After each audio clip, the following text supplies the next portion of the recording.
paradise island and its digital landscape. Sri Lanka's e-commerce industry is ranked 60th in the world, meaning, yes, we are doing considerably well, but the heights we can reach are tremendous.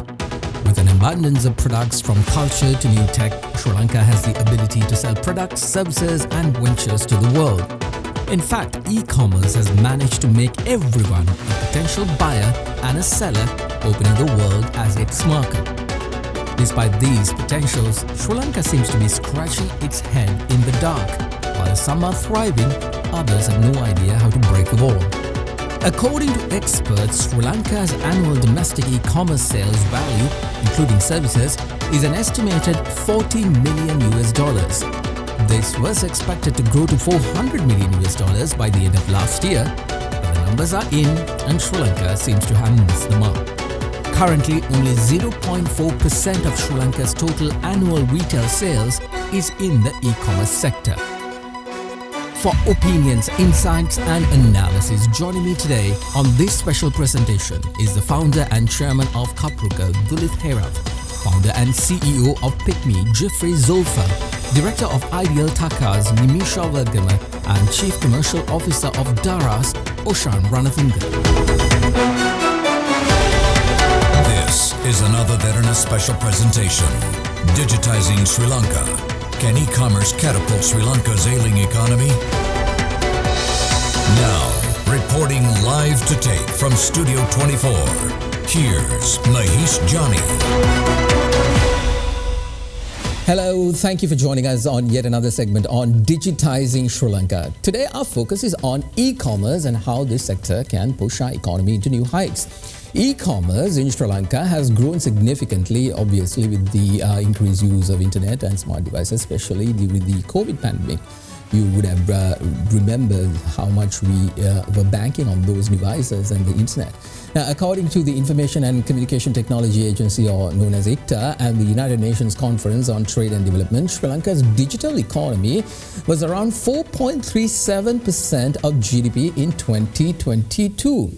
Now, the increase has been driven by increased utilization of e-payments, e-banking, online medical consultations and e-sports. Approximately 43% of the estimated 11 million internet users have indeed made a purchase online. I mean, I did one even today.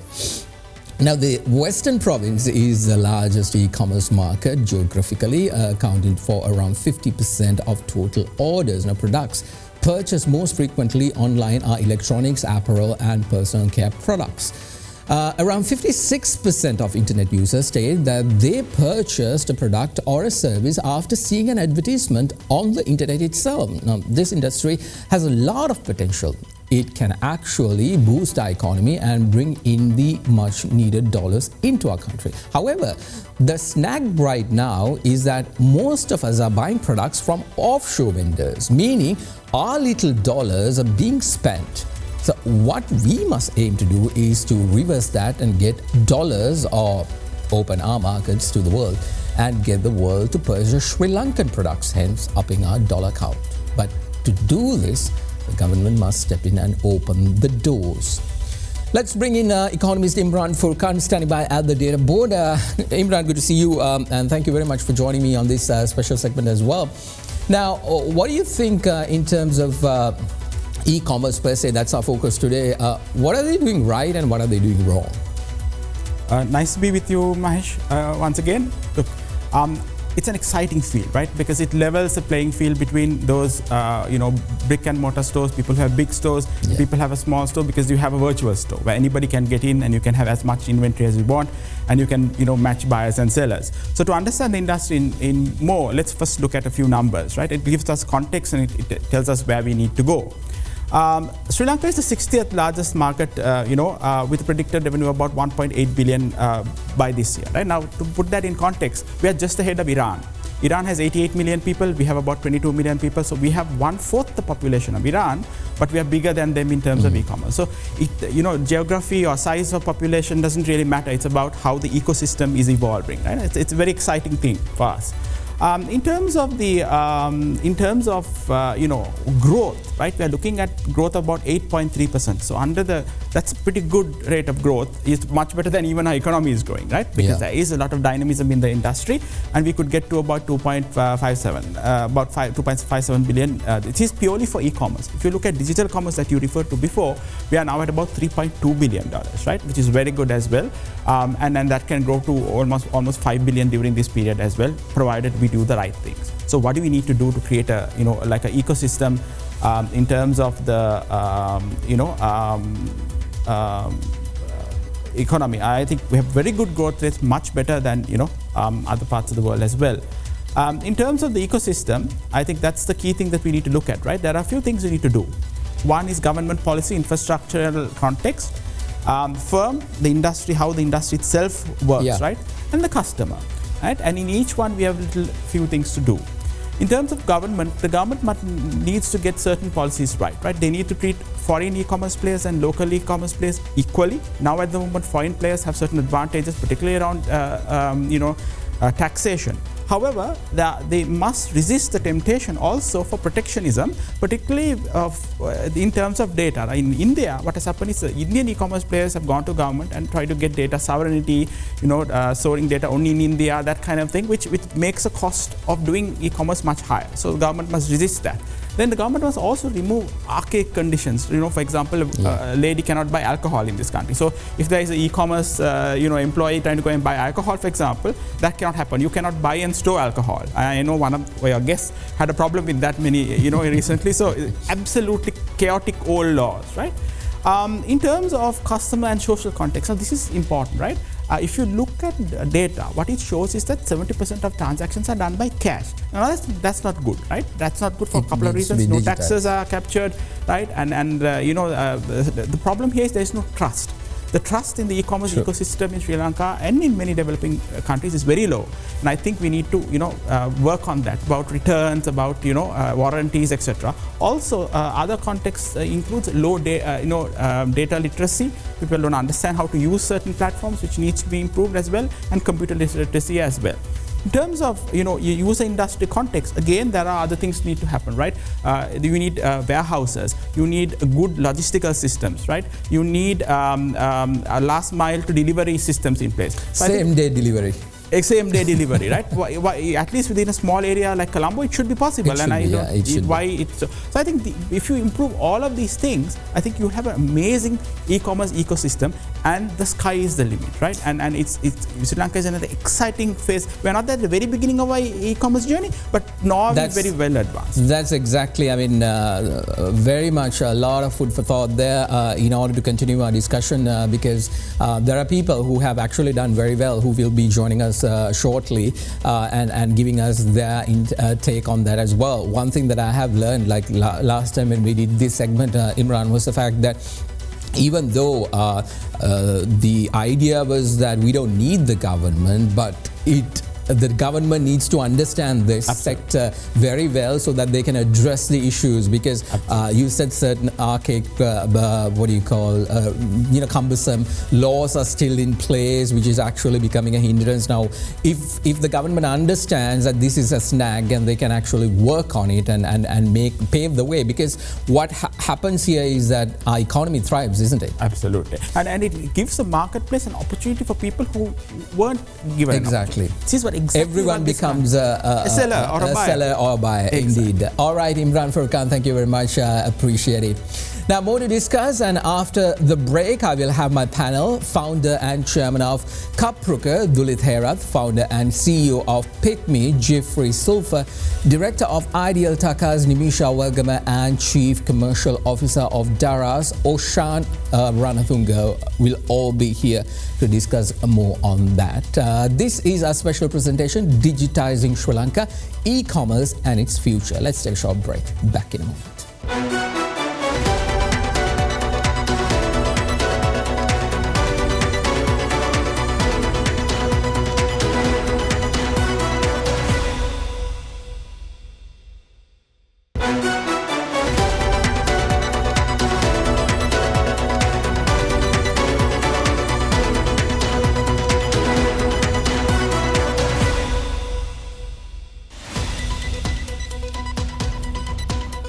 Welcome back everyone to our special segment, Digitizing Sri Lanka. Today's conversation is about e-commerce industry. Now, we did one segment about 2 weeks back about talking about the issues pertaining to the digital industry and how we can actually digitize our nation and enhance the capacity of that so that it can help our economy to grow.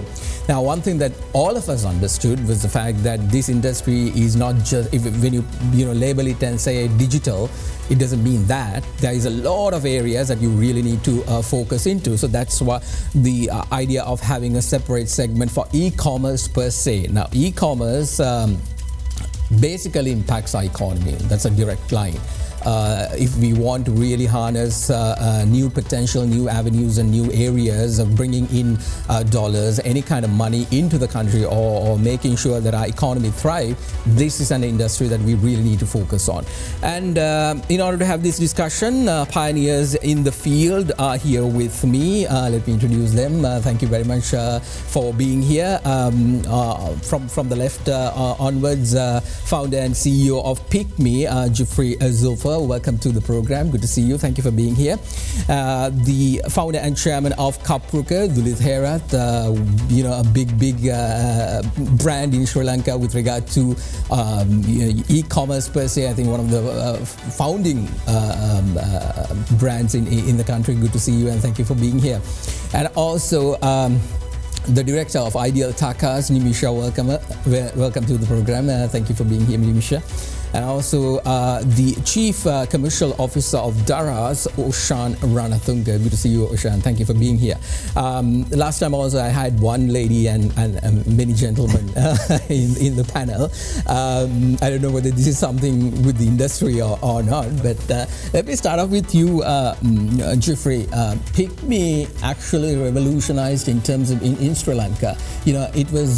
We heard about Uber, but you all did exactly that here in Sri Lanka and made taking a cab a very easy thing to do. If we go around the table before we dive deep into this subject, if you say that in your particular field, are you happy with what's happening right now where you are and everything is hunky-dory for you? Well, I wouldn't say that. I think there's a lot more work to be done. I think we're just scratching the surface. So we are basically a mobility company, right? We don't just move people, we move goods, right? And there's a larger ecosystem that is growing. So there's a lot more to be done, and of course digitization helps. As the ecosystem grows, we grow with it. Dulith, you all started, I think, I don't know, somewhere in the 80s? Oh, no, not 80s. I think the 90s. That not the 80s. But you all were the pioneers, and I'm pretty sure you all have a lot of experience to share with the newcomers, the people who are coming in. How do you find it? Like for quite some time you all been in the industry. Is it done? Are you all done? Or no, definitely not done, because the whole industry itself in Sri Lanka, when it comes to e-commerce, is still pretty premature. You see a country like the US, it'll be enjoying like 26% of retail business is e-commerce. Yeah. Even in India, it's about 9 to almost becoming double digits. And Sri Lanka, it's about 1% still. So I see the opportunity. That's huge. If this 1% becomes 2%, that means 100% market growth.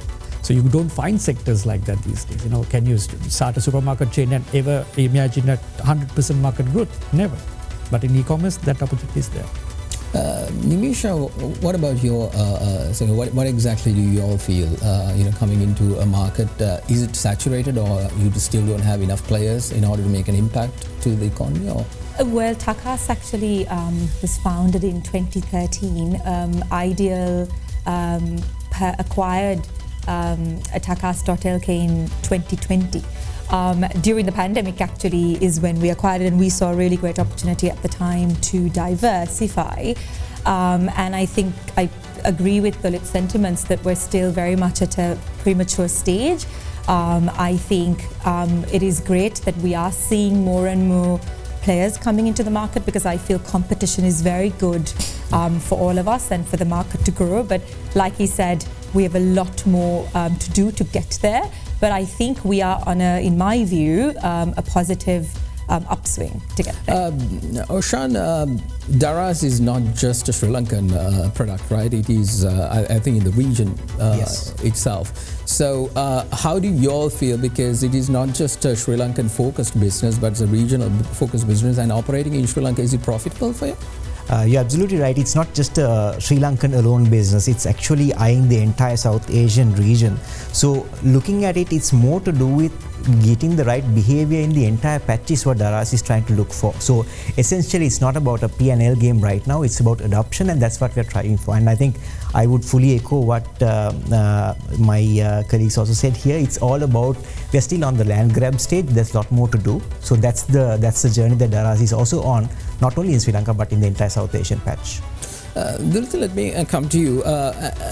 If the potential, if you're saying we're still just 1%, and you are saying, being in the industry for quite some time and having the experience of operating, and saying that we can actually have 100% growth to 2% to 3% to beyond that, what exactly are we not doing? Because right now we're talking about a digital world. This digitizing is not something that we need to tell people you have to get on board. Everybody's on board, from your smartphone to, like online banking has become something very easy these days, instead of standing in queues and things like that. Now, what's the snag here? Why can't we change? Apparently, if the opportunity and everybody's on board, why can't we get it done? I think my personal opinion is two answers to that. One is there has to be serious foreign direct investment into the country, like what Daraz did. Amazon to Flipkart to all these guys need to come into a country like this and pump in capital. If you look at all the other hockey sticks of these other countries where e-commerce has really picked up, at the hockey sticks, there are serious foreign FDIs coming in. Exactly. To that. India, when Amazon came in, hockey stick started, it started with Flipkart being bought over by Walmart and things like that. But it starts with an investment. Second is the existing brick and mortar shops. It could be Odell, it could be DSI, all those guys. At the board level, they need to be serious about e-commerce. So I think if those things happen, you can see the 1% becoming 3%. What is the period you're like, if by any chance, because there is these two components, right? You need the government, you need the players, you need the people. So all these areas needs to come together. There are I think the matching is where the issues are, because like you just said, if the board is, you have big companies in Sri Lanka and the board is not still buying that particular concept of e-commerce, then that's a problem. Right. So is the government. What we see, the government has no clue in terms of the industry, and the players are not leading that. What do you think? What's the reason? Are you all not interested in telling the government what to do, or how does that? Because this is your industry. Jiffry, yes. I think you sort of did say the problem. I think it's a government problem, right? The policymakers are behind, right? I think the private sector is more than willing to drive this. I think the digital space is driven by digital native businesses, like us, like Kapruka and whatnot, and that's a new ways of thinking, right? It's a new era, non-terrestrial companies, right? So basically, you need the new startups to drive that, right? Because the old companies won't do it because they're happy with the business that they're already doing. They're very profitable, so there isn't an incentive for them to really go after the digital space, and it's down to startups that can do that, right? Pick Me obviously revolutionized the way people travel. I think there are more startups to come. And I think the most important thing is the policymakers need to identify that. And if you can give us an example where the policy has failed, in terms of you are operating, where would be the government has not got it right, or something like a simple example for us to understand. I think, if I may comment about the fintech space, right? We haven't seen much happening, right? The digital ID, I think this was spoken last time as well. There's nothing much. We haven't yet seen that come into. We've spoken about it, but we really haven't seen that in production yet. So these are things that needs to come out, right? The central bank has to sort of change the way they think, right? And sort of give out more licenses so that more fintech operators come into the ecosystem. In Singapore, they just concluded the fintech festival. The Central Bank of Singapore has given out 200 plus licenses for fintech operators. right? Sri Lanka has only 2, right? So we need more of that, opening that up a bit more so that more participation comes in, right? We are a small economy, right? So you got to open the systems up so that private sector takes over it. Why do you think the government is not, looking at that? If everybody, like even right now, I know in the budget last week, the government was talking about a digicom, concept. And if you look at successive governments, everybody is, like a chicken you keep killing every day. That is the buzzword that they go for. But nothing happens. Like you're saying, 2 in comparison to 200 in Singapore, the country that we want to be. What do you think? Like, why aren't they? That's what I'm trying to get it from you. Like, where the problem is, Dulith, if you. So I wear a different hat on this, because if I keep blaming the policies and the government, I will be so discouraged. So if you put the entrepreneur hat and see, look, that's fine. Forget the policies. I will drive this. I don't need any government support to really drive this. If I have enough entrepreneurs in the country, they will do it. If you look at the other countries, like even India, for example, if I look at the journey of the India's e-commerce journey, I don't see where the government has come and done some magic which gave them that hockey stick. So I feel the existing brick and mortar companies and the entrepreneurs need to take it seriously. And also there's a piece called social commerce where people sell on Facebook and these classified websites, and that is really mushrooming. So if I can ask one thing from the government, I will say allow project-based financing for those small entrepreneurs, because you can't go to a bank today and show a project and get money. So if those small sellers really mushroom, we might have that 2%. Nimisha, in terms of one of the key areas, like if people are selling products on Facebook, one of the biggest issues as a customer is trust. Trust is a big matter here. I mean, you might not get what you bargain for. This is one of the biggest issues that your industry needs to address. So how does that play into where we were and where we are heading to? I think the pandemic, in my opinion, changed a lot of that. So initially, at the initial stage, a lot of consumers were particularly maybe more so even outside the Western province, were really not keen to get online because of the trust factor, apart from the big names that they knew. But I think due to it being an essential need during COVID, I think we started seeing people coming online going, I need to get my groceries, I need to get this, that, whatever online. And I think that primarily changed the consumer behavior in terms of its affinity to being online. And I think that, in the future, and also you get things like, reviews and customer access now. Consumers have access to online platforms, and us as businesses, we're quite aware of those, reviews that we will get. So, automatically, we are, I think, quite aware of what the service delivery should be to the customer. And I feel like customers now have a bit of a voice in order to be able to be heard. But of course, I still think there needs to be some sort of balanced regulatory bodies that could even assist consumers. Should it be the government or private sector? I think it has to be a mix of both. For things to work out, it has to be both sectors coming in. But because I know consumer affairs is there for customers to voice some of their opinions, but some sort of regulation, a balanced regulation, will also help them see a little bit more trust coming in. Talking about trust, investor trust is also a big factor. If you need people from out, big brands to come into the country and do their business here, it is. Daraz is one of those companies. What made you all pick and choose Sri Lanka per se out of all the others? I mean, is it beneficial for you all? It's a good question, and it's again connecting to what I said previously. It's more to do with the geo play, and it's also to do with integrating the entire supply chain across the network. And here we are not only talking about trading in Sri Lanka. We are also looking at opening gates for potential export opportunities within the network for Sri Lankan manufacturers as well. So there's a bigger game in place for that. So that's why I said earlier also it's a more of a geography play that we are looking for rather than winning a particular market, because we see a lot of synergy that can come especially in the supply chain front. So that's something that we really want to exploit at Daraz.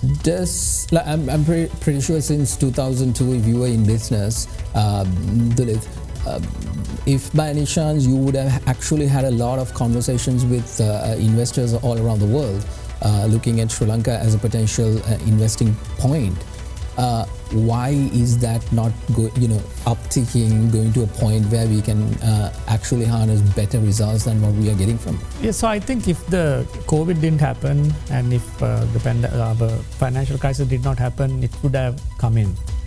It was, I know there were big brands seriously considering Sri Lanka to come in, and so that didn't happen because of that pause. So we'll have to catch up to that now. Jiffry, what about your opinion in terms of trust, investor trust? Because now we see Uber, but prior it was not the case. Is that actually beneficial for you all, or is that a competitiveness is, it might not be the best thing in the market if you can have a dominant market, could be, but then again when you have key players from all around the world coming in, is that beneficial? I think it's good. I mean, obviously having good competition is certainly good for us as a company. We play at an Olympic level, if I may put it that way, and obviously it helps the ecosystem, right? It just helps us grow. So PicMe is invested by IFC, World Bank. It's a World Bank sister company. We attracted quite a number of our Series A, Series B came from IFC, and obviously for them it was an opportunity, for the work that we've done in the country, and obviously I hope they see a good return as well. So for that to continue, I think the trust level is there. I think as long as you have a good business plan and you have a good market, that will happen, right? But obviously, investor sentiments have dropped because of what the country went through. And I think we've had quite a number of beatings, right, in the last 3 years, right? Obviously, COVID being one, that has nothing to do with us. But then obviously the economic crisis, right? And obviously the next month we will, with the VAT coming in, there will be another beating, right? Because investors are going to look at these P&Ls of these companies and say, where does most of this money go into? Why is it not profitable? Yeah. These are some of the bigger problems, right? 4-5 years ago, money was cheap. Now money is expensive because of the economic crisis around the world. So it is going to be a problem, right? The introduction of VAT to most of the software companies. Now we consider ourselves a software company because we provide software to our partners, right? So that's going to hit us, right? And that's going to be a problem. Whereas a foreign company will not have that liability, right? So that operates, because remember, software can be delivered over the internet, right? I don't need to be in Sri Lanka, right? I could sit in Netherlands and deliver that software to Sri Lanka, right? So when that happens, I'm not liable for VAT. Yeah. So this would push some of the startups to go set up overseas and serve the country. So this is some of the problems that we are going to face, right? And investors would not look at investing into Sri Lanka, especially these software companies. You have software companies, SaaS companies, and all that. I mean, it looks like the decision to do that is basically hammering your industry per se, rather than helping it. Have you all had a discussion with the relevant authorities on this factor? We're trying to. We're certainly getting that communication out. The industry is, we have 2 large bodies that are looking into it. We're hoping that a positive result will come out of our discussions. Oshan, if I ask you in terms of the potential for you, is it just moving goods or is it beyond that? Because I'm sure when you're coming into Sri Lanka, you're not just looking at one area, you will be looking at multiple areas of potential opportunities here. How do you all see the market per se? What I'm trying to get is completely a different overview of Sri Lankan businesses and what kind of trust they have from outside of Sri Lanka. Again, it's all to do with, especially in e-commerce, the entire supply chain plays a very big part in how you really win the customer's confidence, and it's essentially driven by pricing and the quality of the service that you give. And in this context, it's super important that we have, especially in the context of Daraz, we do extra focus to make sure that our supply chain is fully integrated into the system. When I say integrated, we're also looking at really working with brand owners, manufacturers, everywhere possible to get the best possible price. And that's something that we want to establish in the local business as well, where we really want to call out how do you optimize the cost of doing business, i.e. where do you bring the best price benefit to the customer. And that is where the whole supply chain integration comes in. So if I just sum up the whole story there, it's all to do with how do we integrate supply. That's one side of it. And the second part of it is how do we look at logistics optimization, and that's something that we really want to look at. Because what does that mean?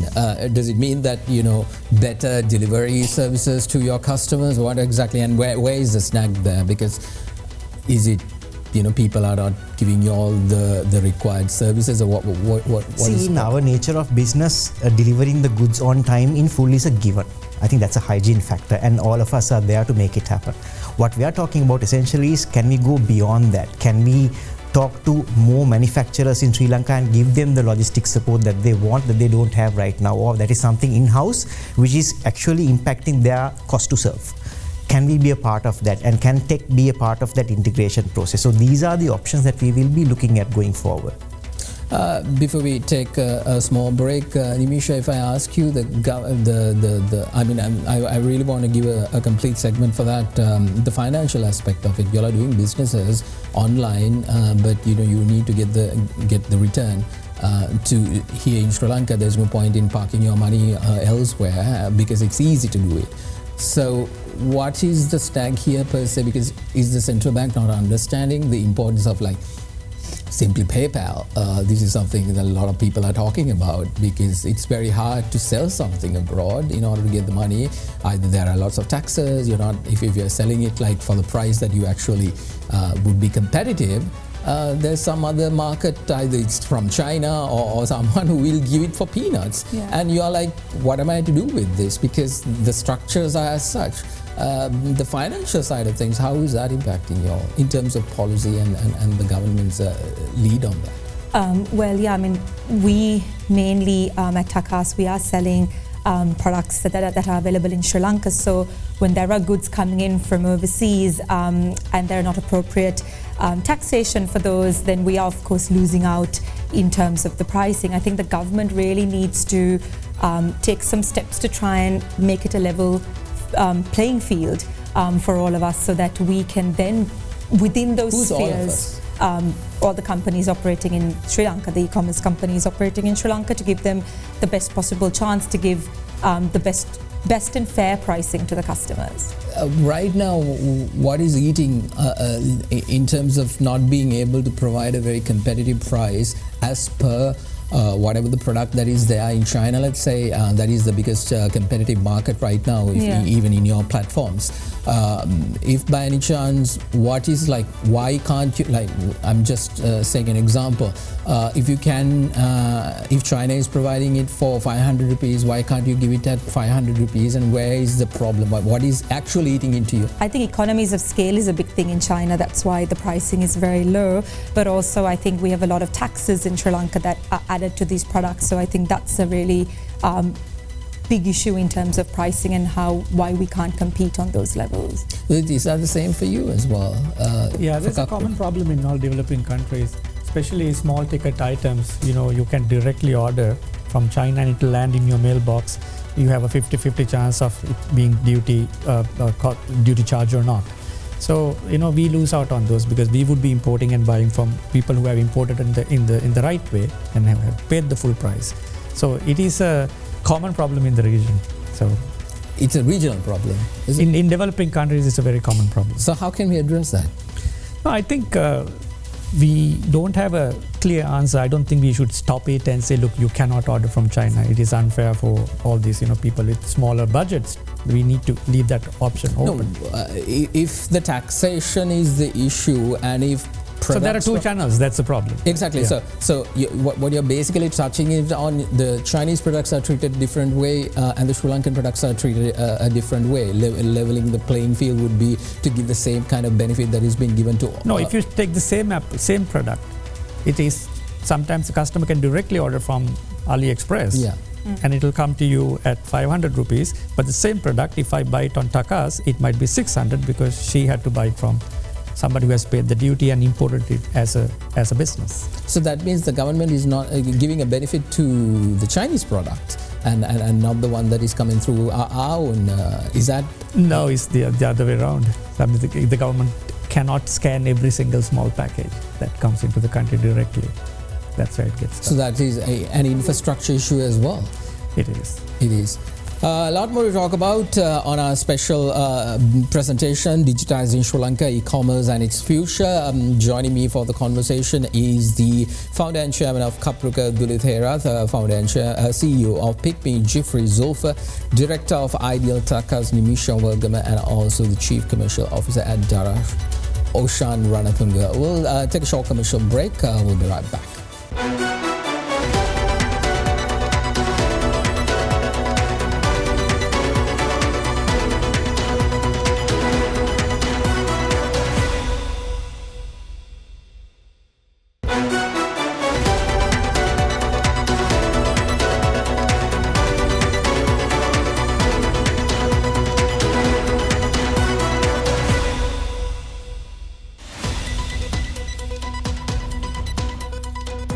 Welcome back everyone to our special presentation, Digitizing Sri Lanka, E-commerce and its future.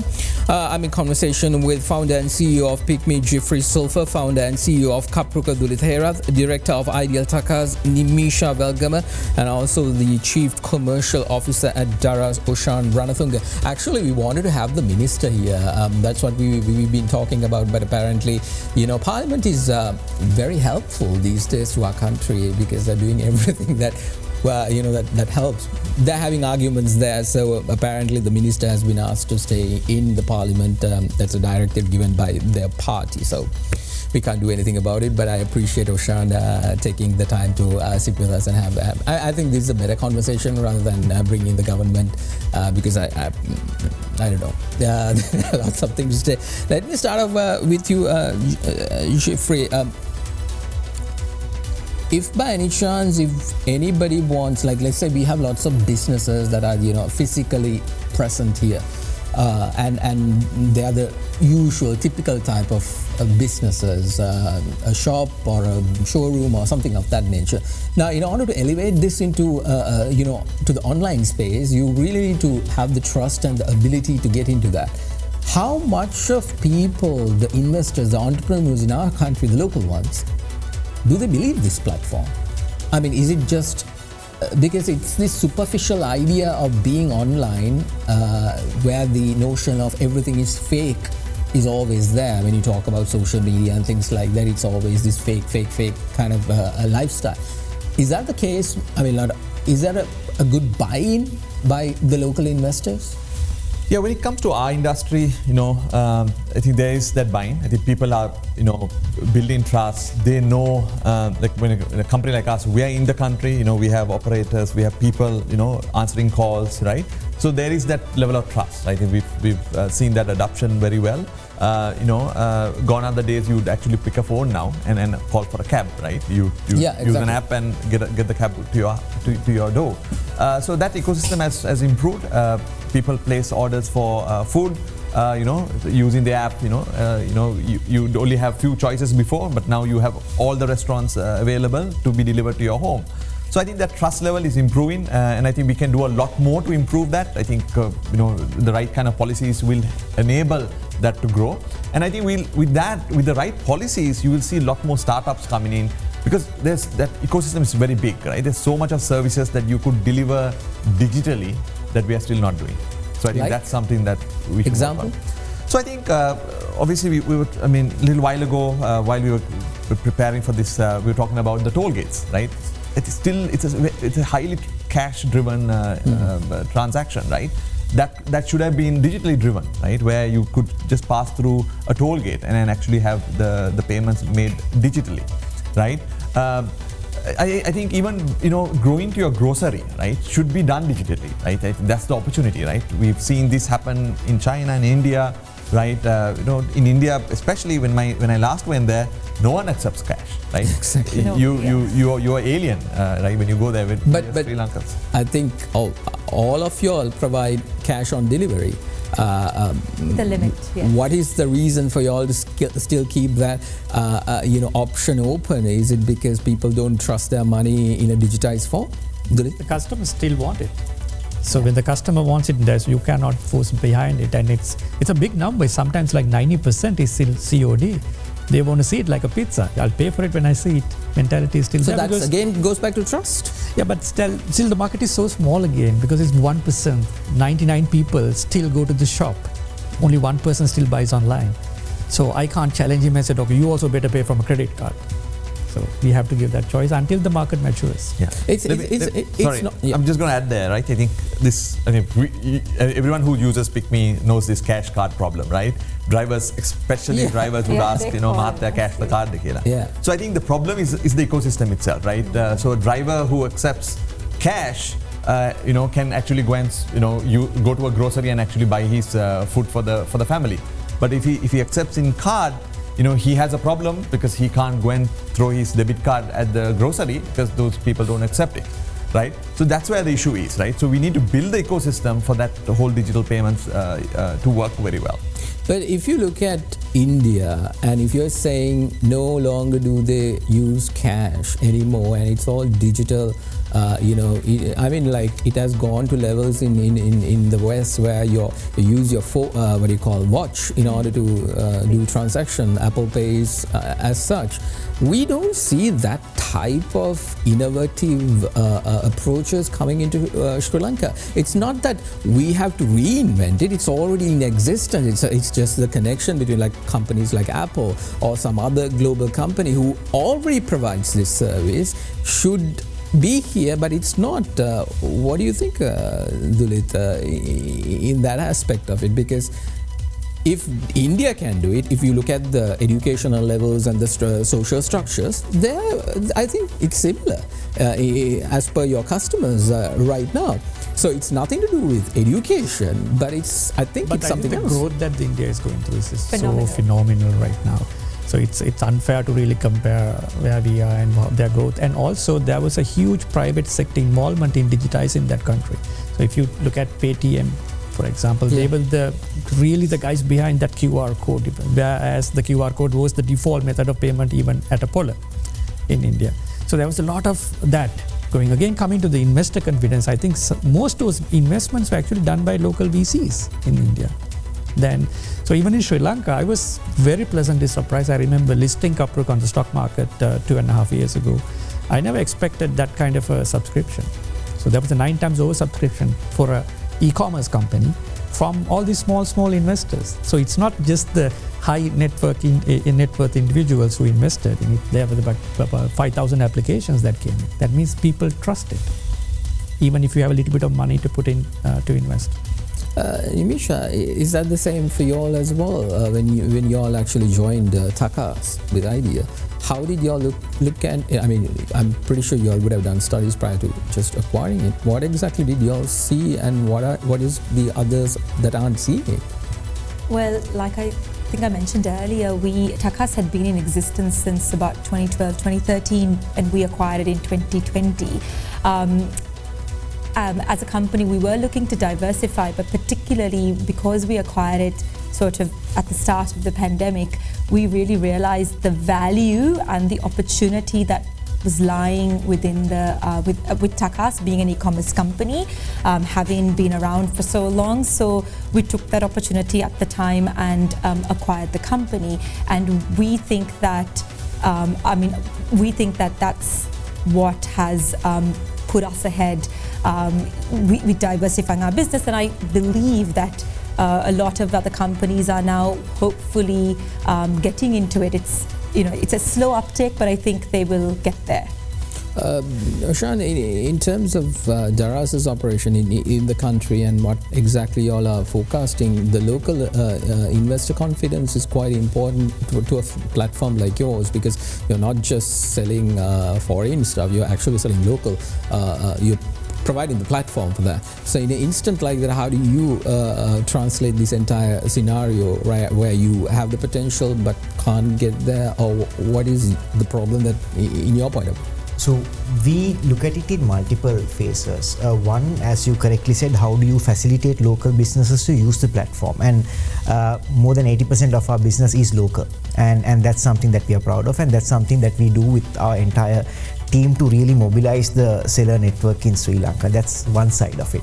The second side of it is how do we drive adoption, and that's where we really invest in big campaigns, so to say, to really kind of bring that level of adoption, not only from a shopper perspective but also from a brands and partners perspective, to really understand the importance of creating that channel dynamic of e-commerce, so that they can also really build that other omni-channel approach, as they call it.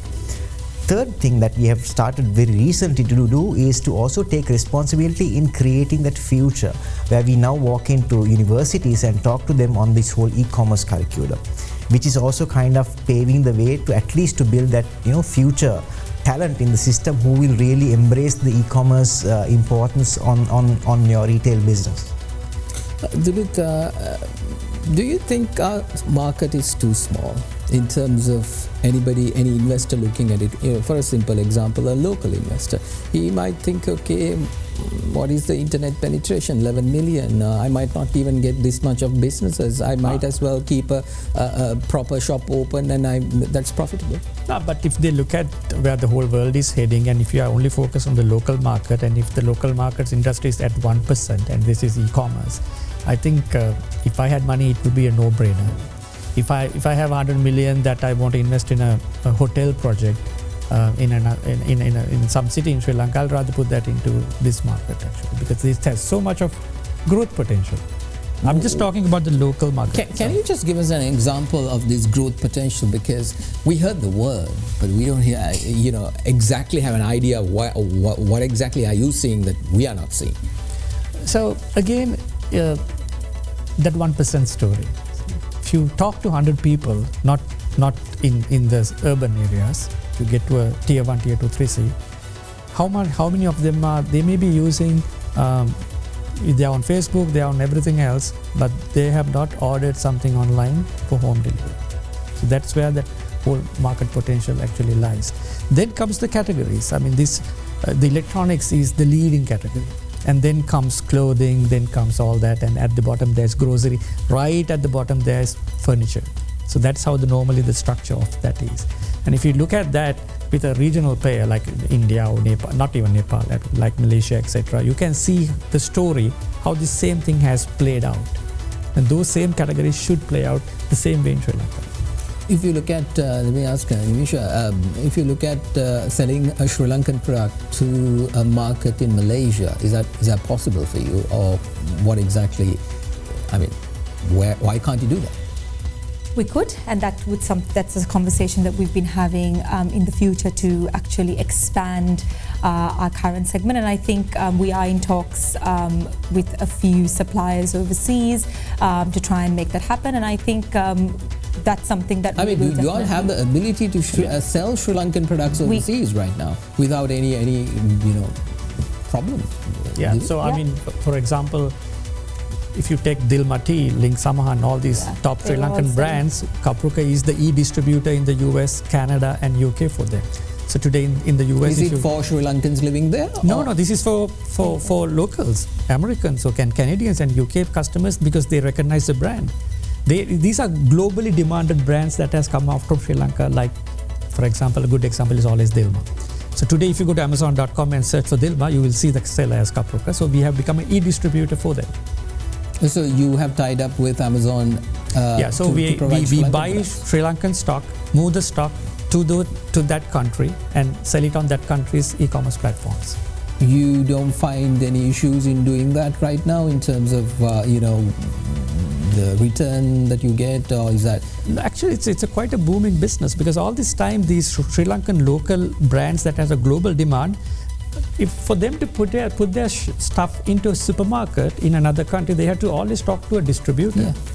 So if they want to put it onto Amazon, onto eBay, or on Etsy, they can't find an e-distributor. So we became that for them.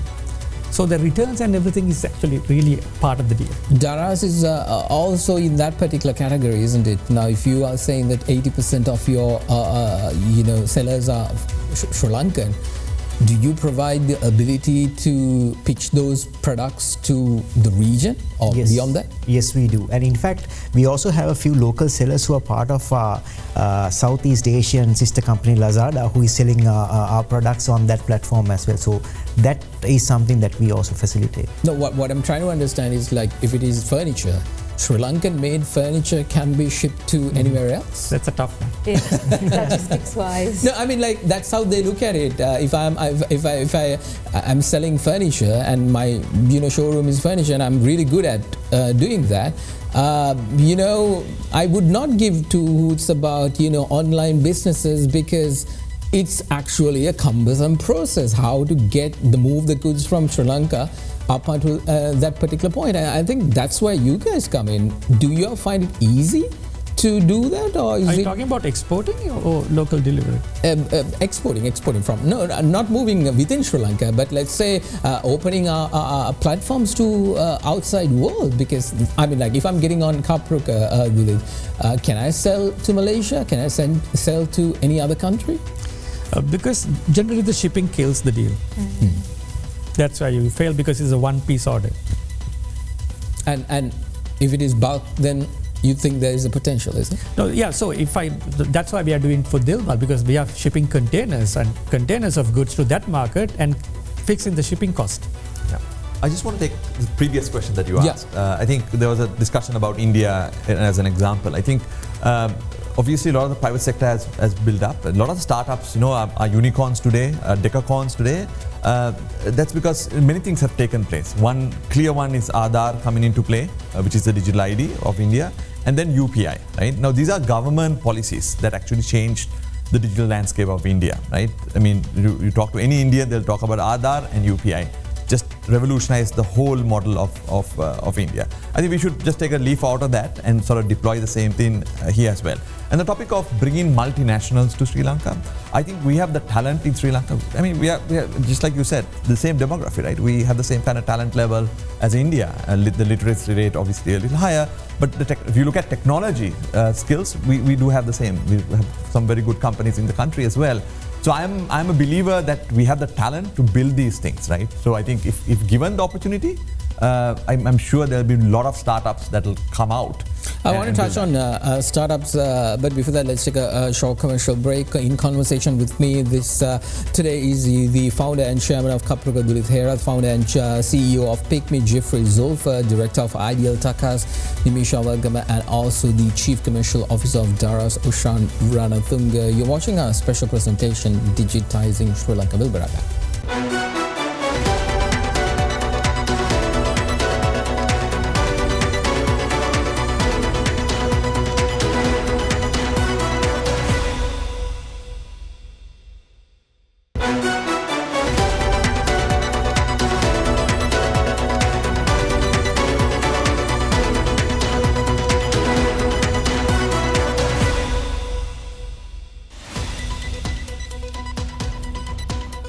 Welcome back everyone to our special presentation, Digitizing Sri Lanka, e-commerce and its future. That is what we're talking about. A lot of information was shared by the key players in that particular industry here in Sri Lanka.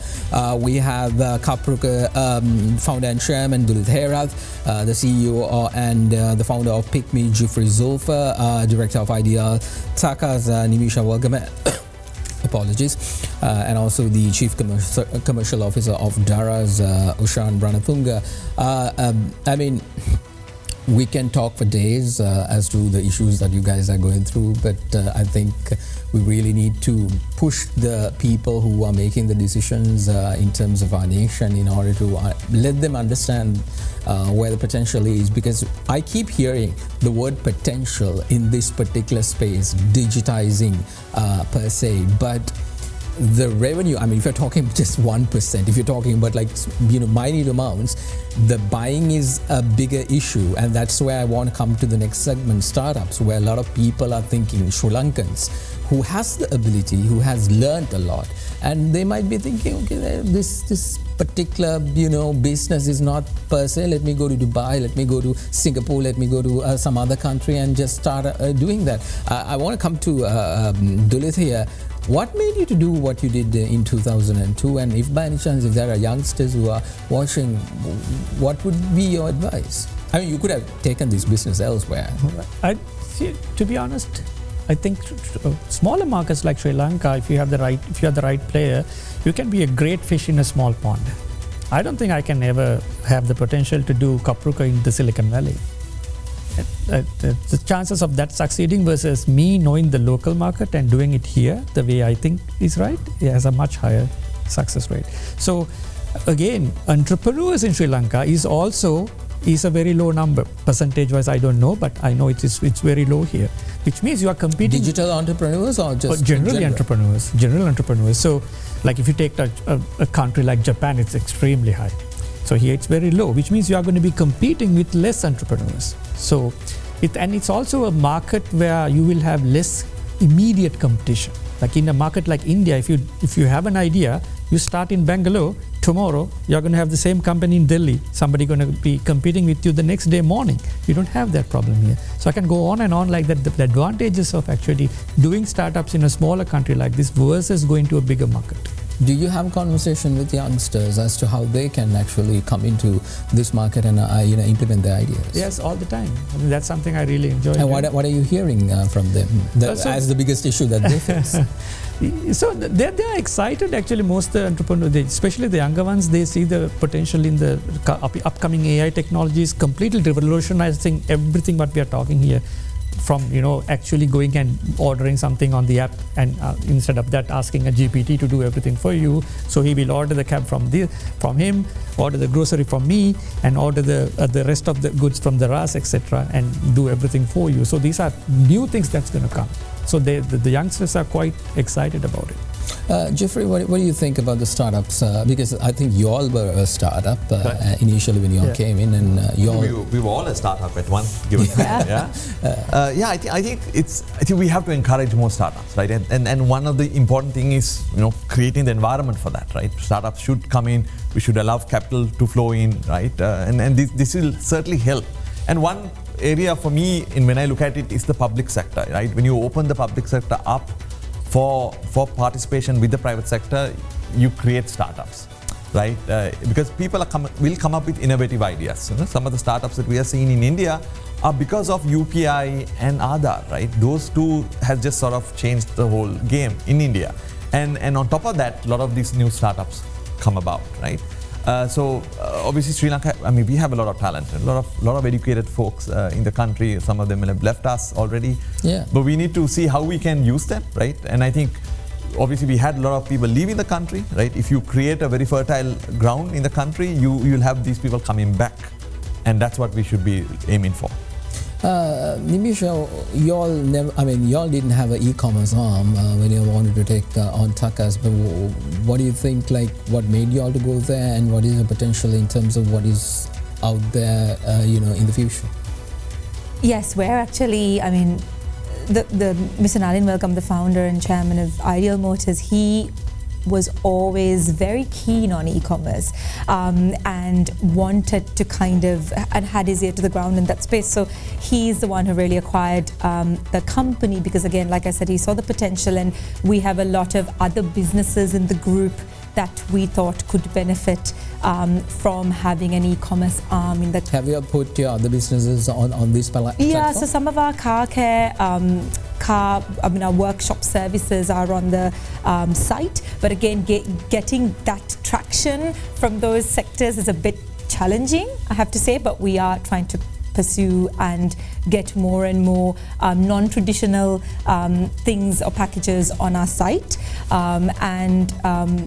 in the future, we are hoping to really expand that, expand our site and have a lot more offerings in terms of service-oriented packages as well. Oshan, in terms of for startups, do y'all provide opportunities do y'all think about those kinds of, tying up with these youngsters who are coming up with various new ideas, being a global, product?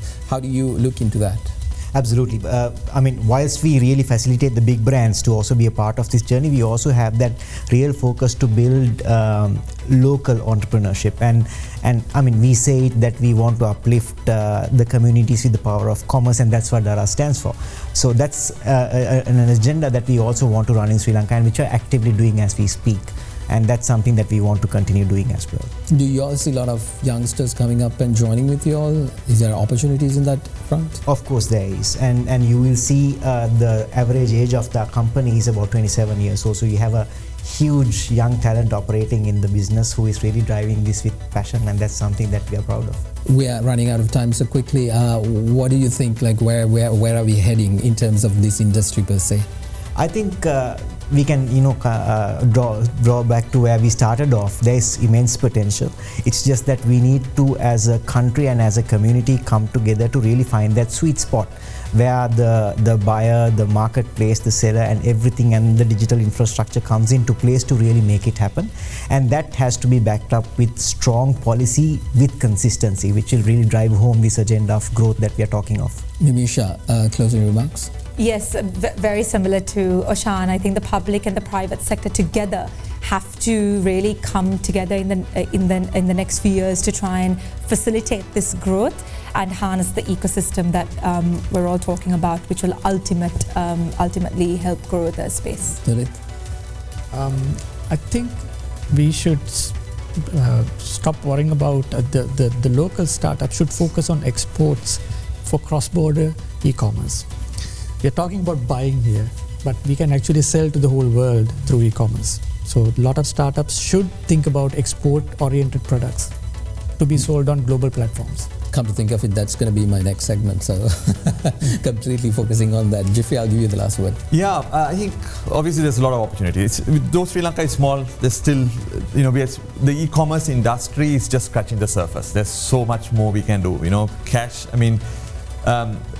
digital transactions, like Dulith said, it's 1% if at all. Maybe I think it's a little bit more than that, but that's a 90% that's still not tapped. So that's the real opportunity. So just touching on the public sector, private sector, I think the government needs to govern and the private sector needs to execute. That's what we need to do.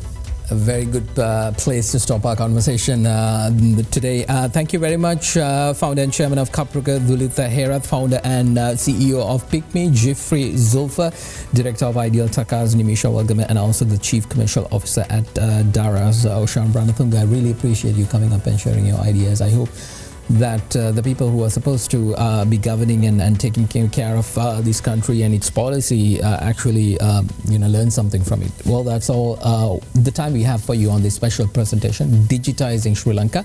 We'll once again meet you with another segment. Thank you for watching. Bye for now.